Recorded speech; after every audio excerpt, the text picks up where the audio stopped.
Sometimes I just want to turn off the grav drives and float around.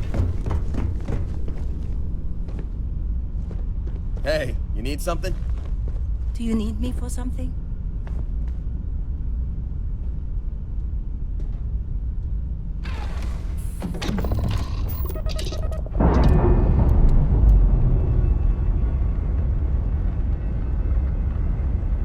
I'm sure this...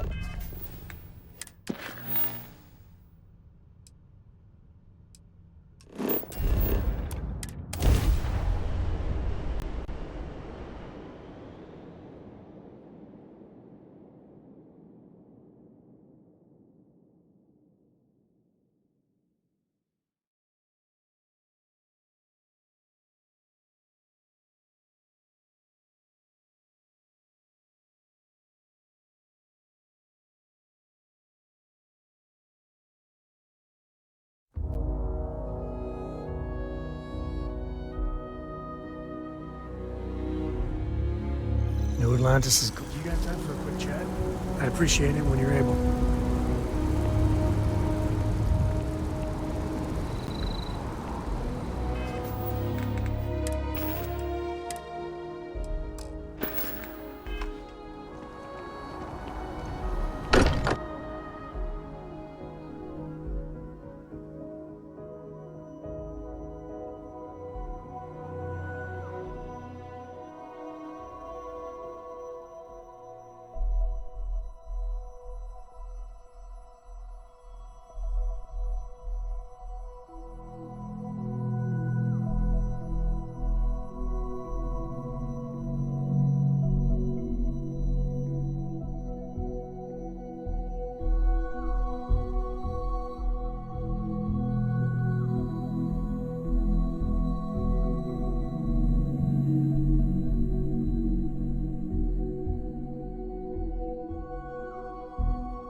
Sometimes still can't believe I got my own. I could really bend your ear when you got a moment.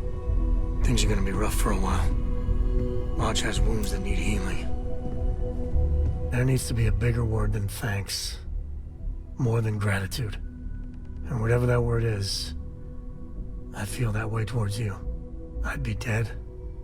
Flat out dead if it weren't for you. You and me both. Truly. I gotta ask. Why me? It was an impossible situation. And if it's wrong to ask, sorry, but it's gonna keep me up at night. Barrett's been... It's gonna be hard knowing I get to... That... For my sake, how are you holding up? I don't blame you. That Hunter bastard's gotta pay.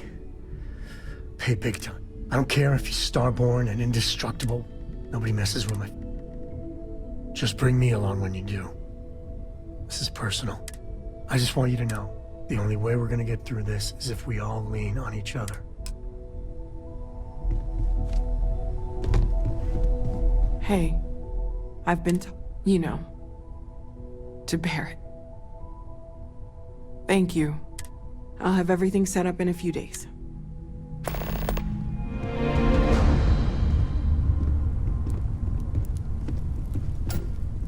Mateo told us about your pilgrim's voyage.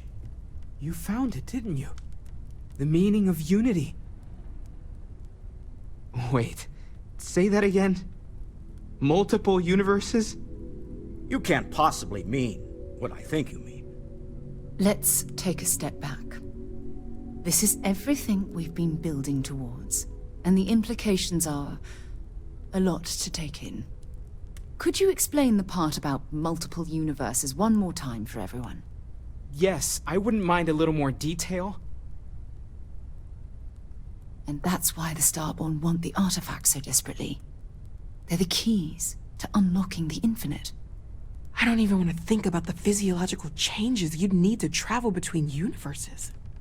Plus what it would do to the mind, enlightenment, or oblivion. Like the hunter. You have the opportunity to reach the closest thing to your god that might exist. And you're second-guessing it? One doesn't approach the afterlife without some trepidation. You're right. We have to see the unity for ourselves. I know this has been a lot for everyone to take in, but we finally have answers. Let's make the best of them. Not to make a sharp turn in a grand tale. Let me know when you're ready to follow up on what it's seen. These last glimpses from the Eye are from the farthest fringes of known space. Could be the only remaining pieces outside the hands of the Starborn. Catch a smile out there.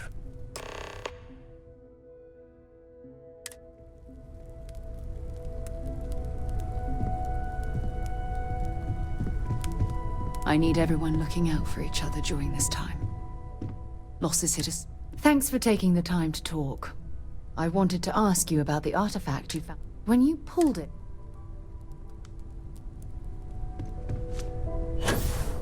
Constellation has suffered losses before, although...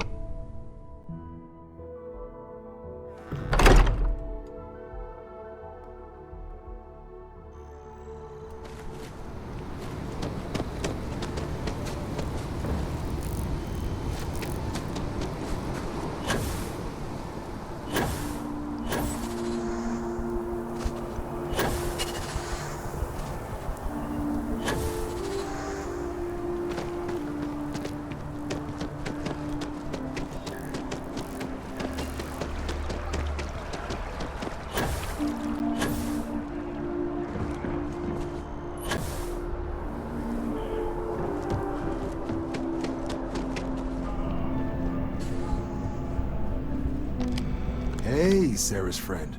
You come... Well, all right. Take the elevator down to the Vanguard Orientation Hall. You can get started at... And if you've got any questions, I'm happy to answer them.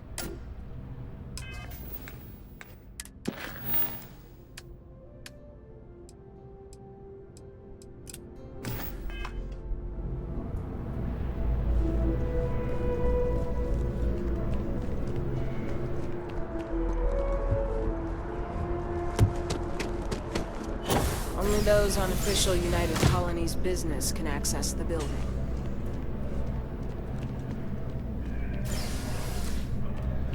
Every time I get near mass, they can harass me.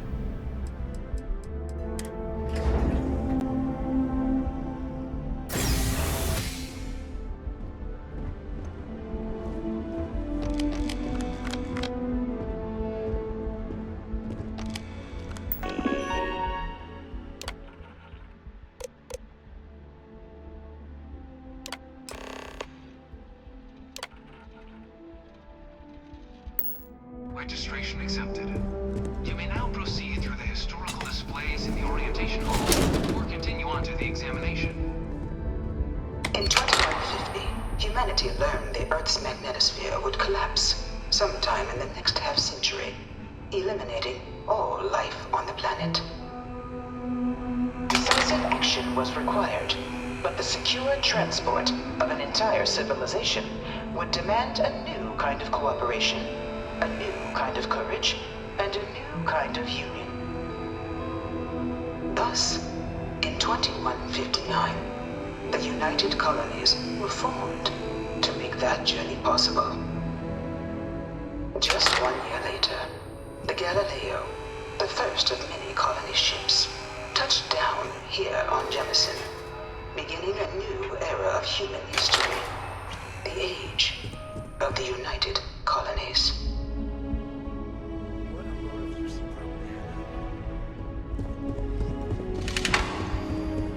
From their foundation, the United Colonies strove to provide all their citizens with opportunity, security, and peace. But there were those among the UC that still wanted something more: independence. So in 2161, the UC issued the Centaurus Proclamation, granting UC citizens the right to settle distant worlds and form their own sovereign powers. It wasn't long before the first new faction, the Free Star Collective, was formally organized in 2188, later followed by House Varun, revealing themselves to the universe in 2230. Finally, the UC deigns to acknowledge the Free Star Collective. It was only in 2230 that the faction known as House Varun first made contact with the rest of the settled systems. Founded by the passengers of a colony ship that had left New Atlantis and disappeared 4 decades earlier, House Varun was a faction unlike any other. A theocracy dedicated wholly to the beliefs of its isolationist founder, Jinan Varun. House Varun initially made overtures of peace towards the rest of the settled systems. They claimed The Free Star Collective was initially founded in 2188, when the citizens of Aquila banded together with the pleasure city of Neon in mutual defense. But in 2194, after the deployment of a UC medical star station in orbit around their world, the citizens of Narion also requested to join the collective. The resulting rise in tensions between the Free Star Collective and UC culminated in the settled system's first intergalactic conflict, the Narion War. Despite a decisive victory by the UC, the colonies permitted the citizens of Narion to join the collective, forming the basis for the fiercely independent union that persists to this day.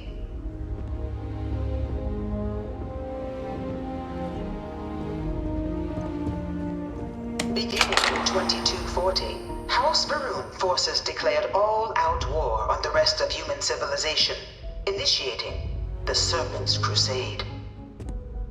Over the next 23 years, thousands of Free Star, UC, and independent souls were killed by agents of House Varun in the name of their serpent god.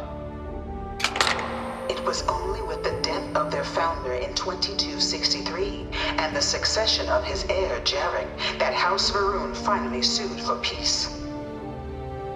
There remained, however, select members of House Varun who refused to recognize the cessation of hostilities their leaders established. Even after House Varun's mysterious disappearance, these zealots remain a threat to all who encounter them. Their pacification, a goal of all space.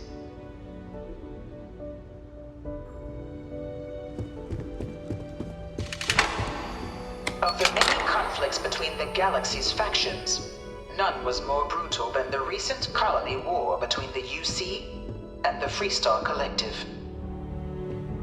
Set off by the unauthorized Free Star colonization of Vesta's Pride in 2308, a direct violation of the Narion Treaty, the colony war spread quickly across the galaxy. Both sides deployed every tool at their disposal. Armadas of warships, mechanized combat platforms, or mechs, even bioengineered alien creatures, the infamous UC xeno-weapons. It was only in 2311 at the Battle of Cheyenne that the scales finally tipped. The Free Star Collective, utilizing their civilian fleet as a human shield, successfully crippled the superior United Colonies Navy. After their shocking victory against the galaxy's greatest navy, the Free Star Collective offered terms of peace, which the colonies, out of an interest in staving off any further human costs, accepted. The galaxy has been rebuilding ever since. Few settled worlds were left untouched by the colony war. All of it spun so much it's basically lies. But nowhere could the viciousness of modern warfare be seen more clearly than on the Free Star planet of Nera. Initially occupied by invading United Colonies forces as a forward operating position, repeated attempts to take and retake the planet by collective forces led only to devastation. Swaths of the world were transformed into scorched husks. a nightmarish testament to the depths of human ingenuity and human cruelty. And today, Nira remains a continuing reminder to the horrors of unfettered war.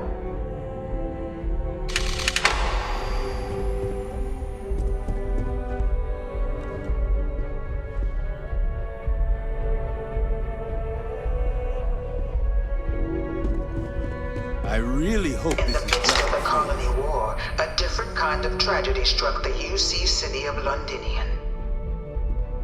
A newly constructed but critical supply center for the United Colonies' war effort, Londinian found itself overrun by one of the galaxy's most mysterious predators, the Terramorph. A rare but pervasive threat to all human-settled worlds, Terramorphs swept over the city, seemingly out of nowhere, on a scale never before seen in recorded history. Valiant efforts by the UC military slowed the onslaught, but the creatures proved unstoppable. Ultimately, the decision was made to destroy the Londinian spaceport, sealing off the city, the outbreak, and its citizenry from the galaxy at large. The tragedy of Londinian is mourned by the UC to this day.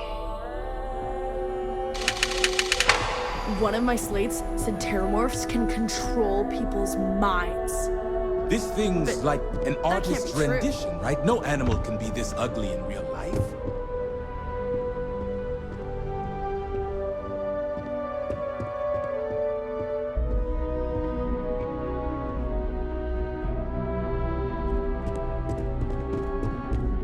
After the devastation wrought by the colony war, the UC and the Freestar Collective came together to ratify a treaty that became known as the Armistice. Both sides agreed to a vast reduction in standing forces, and that xeno-weapons and mech warfare would be outlawed. All related research was sealed away, accessible only in cases of dire emergency. But the Collective had another demand, that the active commanders of the UC military stand trial for their actions. The United Colonies, in the interest of peace and galactic security, agreed. In 2311, 3 United Colonies senior officers were found guilty. Commander Henry Durant, General Indira Rastogi, and Fleet Admiral Francois Sanon, When the known time's better right, I'd as appreciate Faye a chat. Victus. Hey, good to see you. All were sentenced Sorry, to death for playing- their actions, bringing the Girl. colony war to a close. I mean, I love her more than life itself, but I can only say the same damn Galaxy thing so many at long times. last. Oh, next time I see her, I'll paste on a smile and ask her ever so nicely to pick them up. Again. I mean, this is between me and you. But Cora wasn't exactly planned. I don't know if I mentioned, but I served a spell in the Freestar Rangers. Had a partner, Lillian Hartz. Well, we were like fire and ice, but,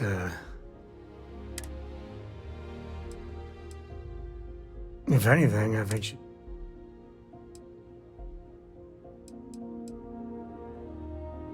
She's one of their top rangers, so they keep her in the field a lot.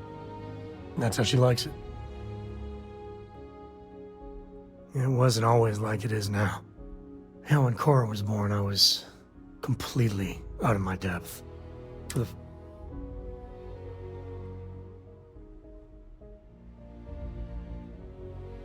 But one late night, early morning, whatever, little Cora gave me my first smile. And I knew I'd do anything for that girl. Yeah, sure don't feel like it. And it's something you said to me about parents wanting children to learn from their mistakes. Now that Cora's getting older, that's what haunts me. I've done things I'm not proud of. Said things even worse. I try to be better for Cora, but is she gonna fall into the same traps? Maybe. When she's older. I know it seems crazy, towing her across the stars, but I'm not exactly swimming with options here. Her mo- And what, have her raised by Jacob, my dad? I'd sooner ship her off to Vladimir. You think? Well, she does say the damnedest things. And if she just learned to pick up after herself, she just might live until she's 13.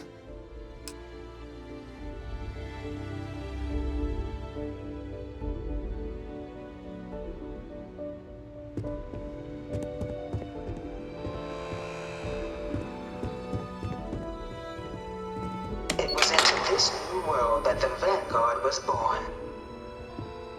An official branch of the UC Navy, the Vanguard is the United Colonies Volunteer Fleet, serving a myriad of security, logistical, and reconnaissance roles.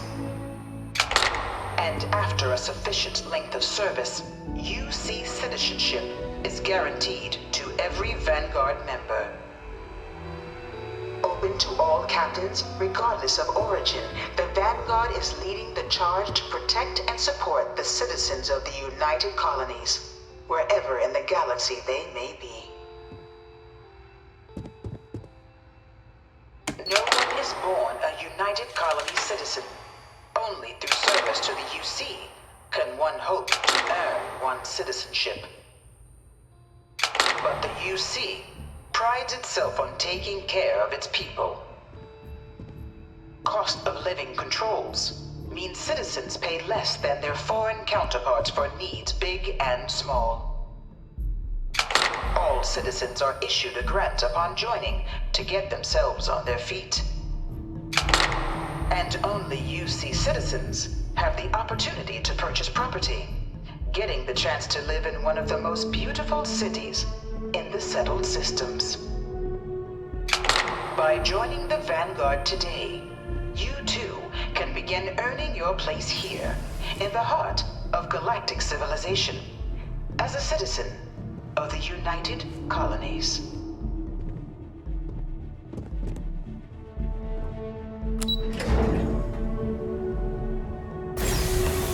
I could really bend your ear when you got a moment.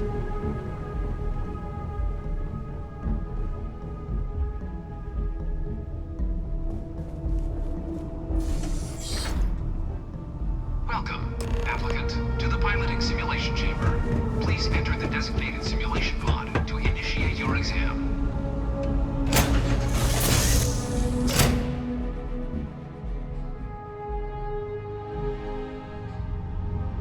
This is the Mark 18 flight simulation chamber, applicant. Currently in orbit around a high-detail recreation of a remote world. When you're ready to begin, please take a seat in the pilot's chair. Your exam is simple. Defeat as many tiers of opponents as you can before your ship is disabled. You must defeat at least 3 tiers of opponents to pass the exam. Good hunting, applicant.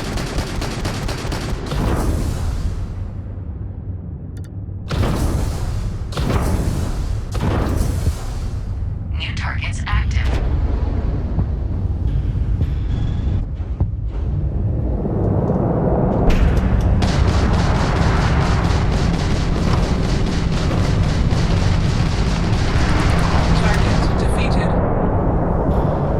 All targets eliminated.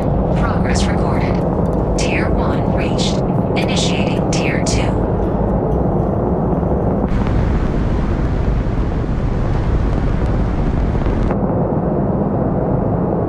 New targets active.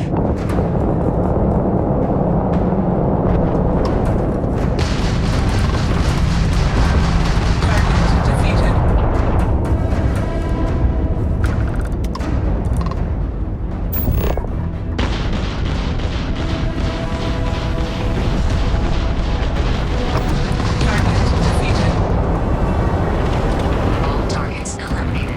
Progress recorded. Tier 2 reached. Initiating Tier 3.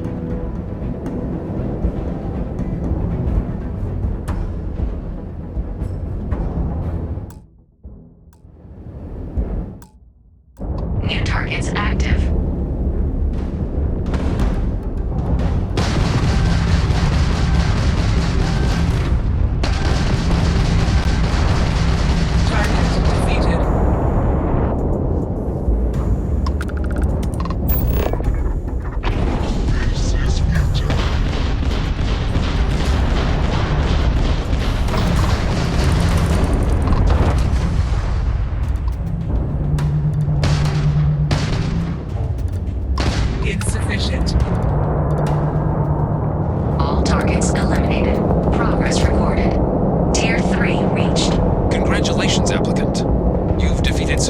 opponents to pass the exam. You may now exit the simulator through the hatch to record your current score, or stay and try your hand at the remaining tiers.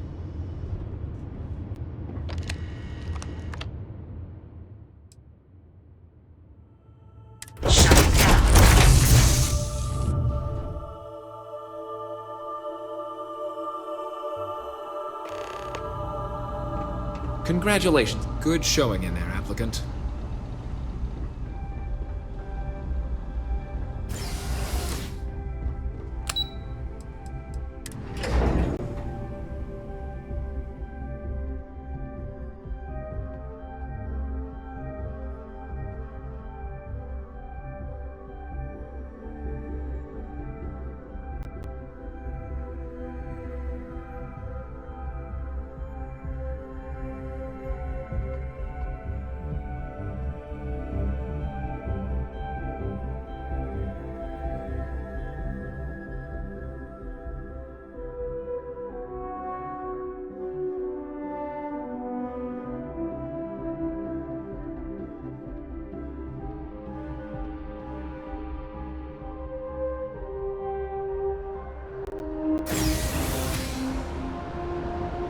Yes?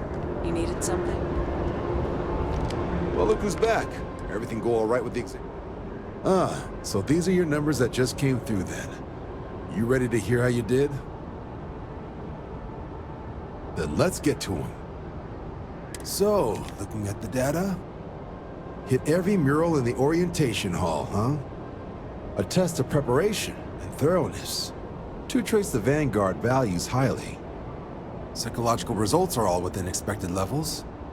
Navy doesn't have room for folks that'll fall apart the first time they're trying to outrun a homing missile. Now, how'd you do against your foes? All right, clear Tier 3. We try to set a high bar, so that's no small feat. Nice work. I wonder how good I'd score. Nothing like a little friendly competition. So then, looking at your results as a whole, and presuming you're successful in completing your probationary mission, you could have your UC citizenship after only 10 years service. Better than your average lab rat or diplomat, but pretty standard for folks going out into combat. Wow, just 10 long years of your life, then you can live under the jackboot of the UC for the rest of your life. Joy. So, sounds to me like we've got Vanguard material. If you're interested, we could bring you on as a provision. Get you the credits you've earned, then send you out on your probationary mission. First, though, all UC service people. So, you want to make this official? Lash yourself to the UC for a handful of credits. Not a choice one can make lightly. I couldn't agree more, friend. But it's also not a choice we force anyone to make either. We only want people who are... Fantastic.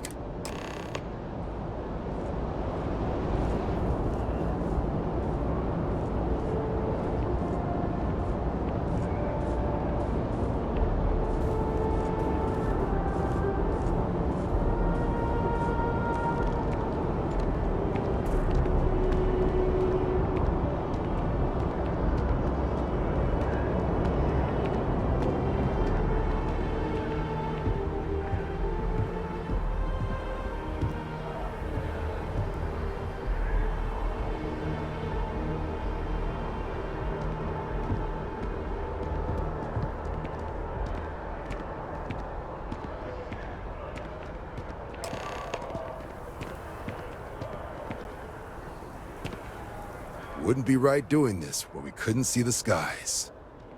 Now, raise... The motto of the Vanguard is Supra et Ultra, above and beyond. That is where we serve. Beyond the furthest reach, do you swear to protect and defend the citizens of the United Colonies to the best of your abilities, and to uphold the values of the... Then let me be the first to officially welcome you to the United Colonies Vanguard. Now, only thing left is getting you that probationary mission. And what I've got is comms repair. Group trying to refurb an old colony war processing plant on Tau Ceti 2. Sounds like they'd barely gotten set up when their communications died. Place is as isolated as they come. So Brass wants a vanguard to deliver the repair suite and ensure anyone present is safe and secure. So, can the people of Taos...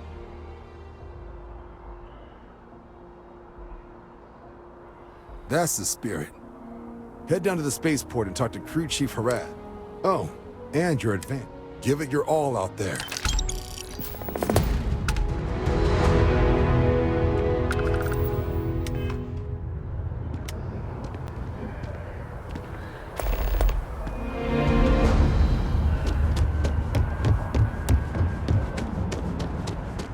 Keeping the skies safe out there?